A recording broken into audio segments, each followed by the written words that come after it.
اعوذ باللہ من الشیطان الرجیم بسم اللہ الرحمن الرحیم الحمد للہ رب العالمین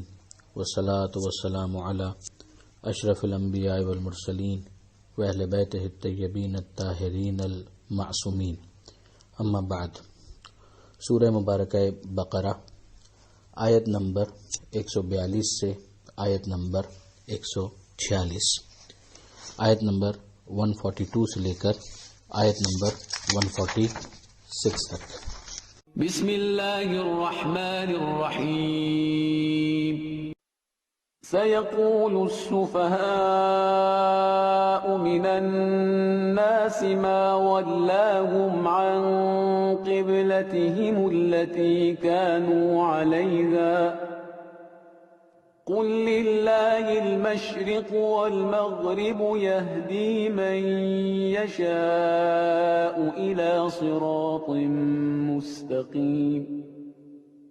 وكذلك جعلناكم أمة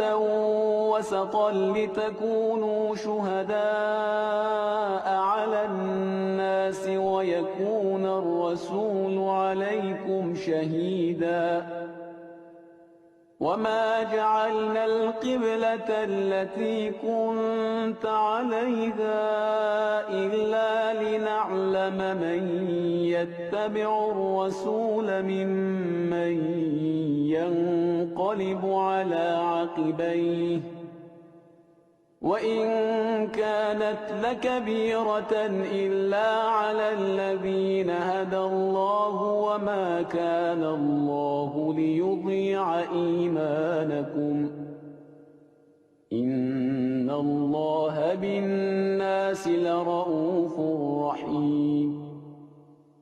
قد نرى تقلب وجهك في السماء فلنولينك قبلة ترضاها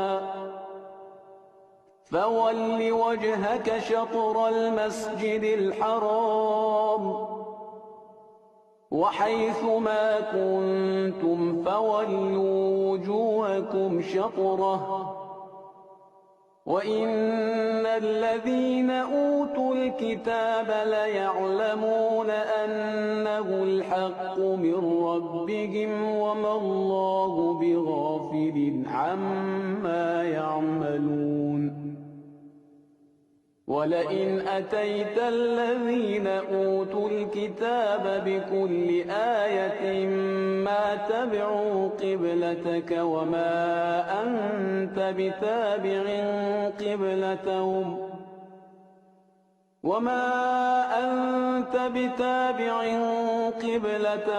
وَمَا بَعْضُهُمْ بِتَابِعٍ قِبْلَةَ بَعْضٍ وَلَئِنِ اتَّبَعْتَ أَهْوَاءَهُمْ مِنْ بَعْدِ مَا جَاءَكَ مِنَ الْعِلْمِ إِنَّكَ إِذًا لَمِنَ الظَّالِمِينَ الَّذِينَ آتَيْنَاهُمُ الْكِتَابَ يَعْرِفُونَهُ كَمَا يَعْرِفُونَ أَبْنَاءَهُمْ وَإِنَّ فَرِيقًا مِّنْهُمْ لَيَكْتُمُونَ الْحَقَّ وَهُمْ يَعْلَمُونَ۔ یہاں سے پہلا پارہ ختم ہونے کے بعد دوسرا پارہ شروع ہوتا ہے، اور وہی قبلے کی تبدیلی کی بحث مزید آگے بڑھتی ہے، بلکہ صحیح معنوں میں یہیں پر فورسفلی اس بحث کو پیش کیا گیا۔ پہلے اشارہ ہوا، یہاں پر پروردگار عالم فرماتا ہے کہ عنقریب سفہا یعنی بے وقوف لوگ یہ کہیں گے کہ وہ کون سی چیز تھی کہ جس نے انہیں اس قبلے سے پھیر دیا کہ جس پر وہ پہلے تھے۔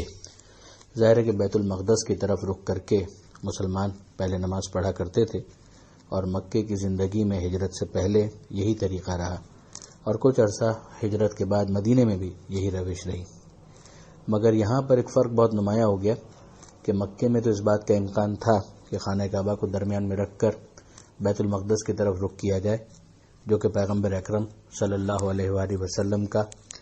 طریقہ کار بھی تھا،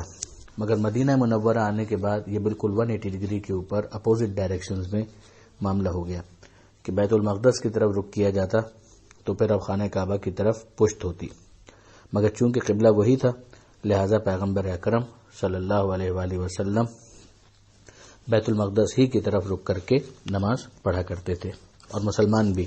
ظاہر کے اتباع پیغمبر کیا کرتے تھے۔ مگر جب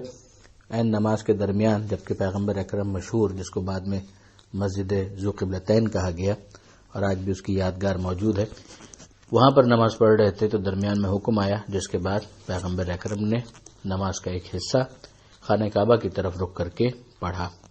اور پیغمبر اکرم کی اتباع کرتے ہوئے امیر المومنین حضرت علی علیہ السلام نے بھی خانہ کعبہ کی طرف رک کر لیا۔ وہ پیچھے آئے اور رک کر لیا پیغمبر اکرم کے پیچھے آ کر، اور اسی طرح سے نماز کو مکمل کیا جیسے پیغمبر اکرم پڑھ رہے تھے،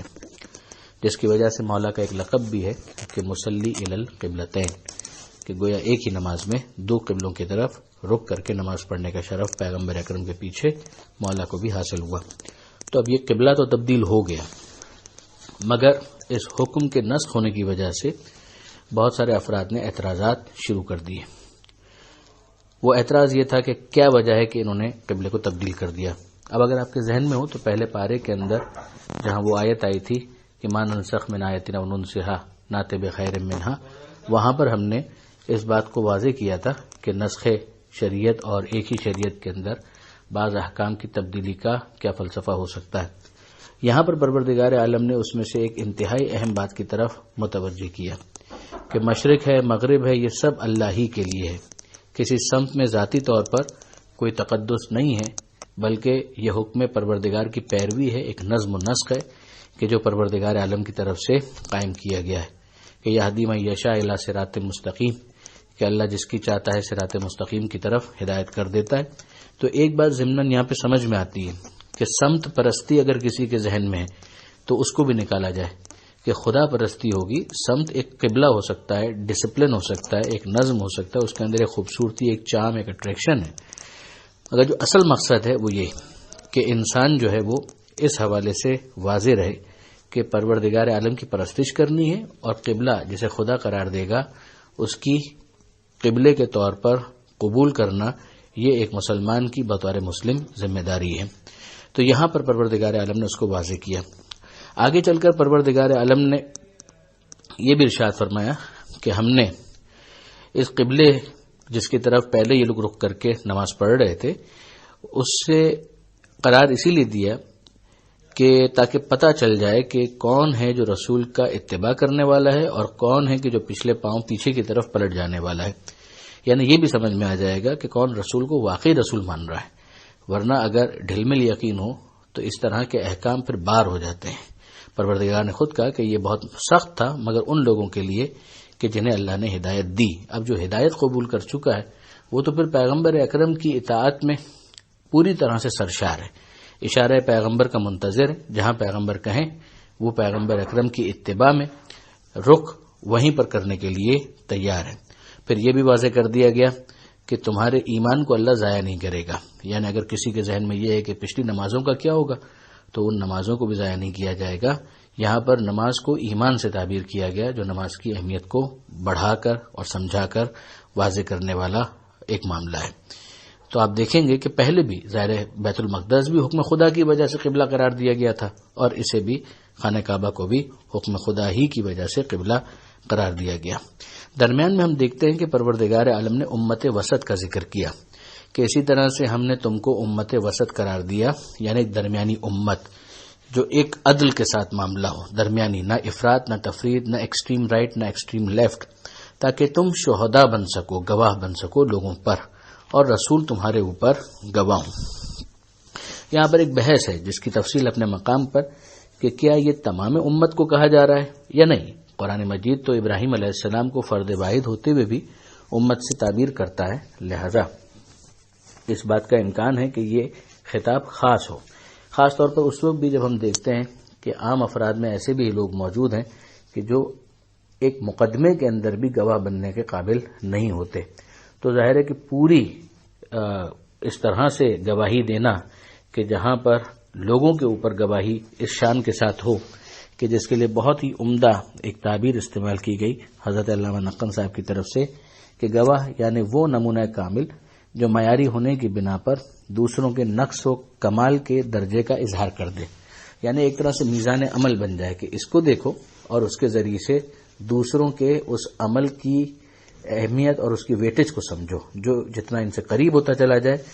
اتنا ہی اس کا عمل اہم ہوتا چلا جائے، اس کا وزن بڑھتا چلا جائے، اور جو دور ہو جائے اس کا عمل جو ہے وہ ہلکا اور سبک تصور کیا جائے. تو یہاں پر تفسیر کے اندر اس بات کی وضاحت کی گئی کہ اس سے مراد ائمہ معصومین علیہم السلام ہے کہ ان کو امت وسط قرار دیا گیا تاکہ وہ لوگوں کے لیے گواہ بن جائیں اور لوگ ان کے کردار اور ان کے عمل سے اپنے آپ کو قریب کریں. وَيَكُونَ الرَّسُولُ عَلَيْكُمْ شَهِيدًا، اور رسول تمہارے اوپر گواہ ہو. تو اب اگر آپ اس کو سورہ نساء کی اس آیت کے ساتھ ملا کر دیکھیں کہ جہاں پر پروردگار عالم نے یہ ارشاد فرمایا کہ کیف اذا جئنا من کل امۃ بشہید وجئنا بک علی ہؤلاء شہیدا، یہ سورہ نساء کی آیت ہے کہ کیا ہوگا وہ وقت کہ جب ہم ہر امت میں سے ایک گواہ کو سامنے لائیں گے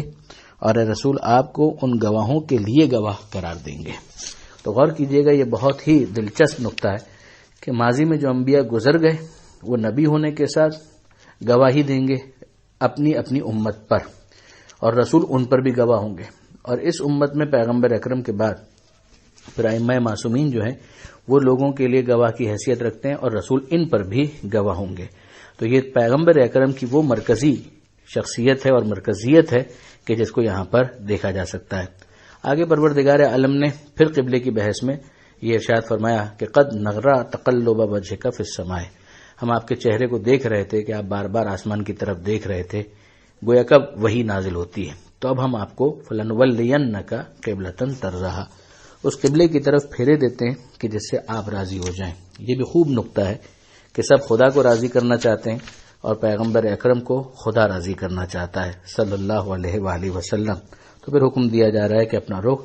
مسجد الحرام کی طرف کر لو. مسجد الحرام یعنی وہی مسجد جو خانہ کعبہ کے آس پاس چاروں طرف ہے. اور پھر مسلمانوں کو عمومی طور پر بھی یہ حکم دیا گیا. پھر یہ بھی بتایا گیا کہ جو اہل کتاب ہیں اگر وہ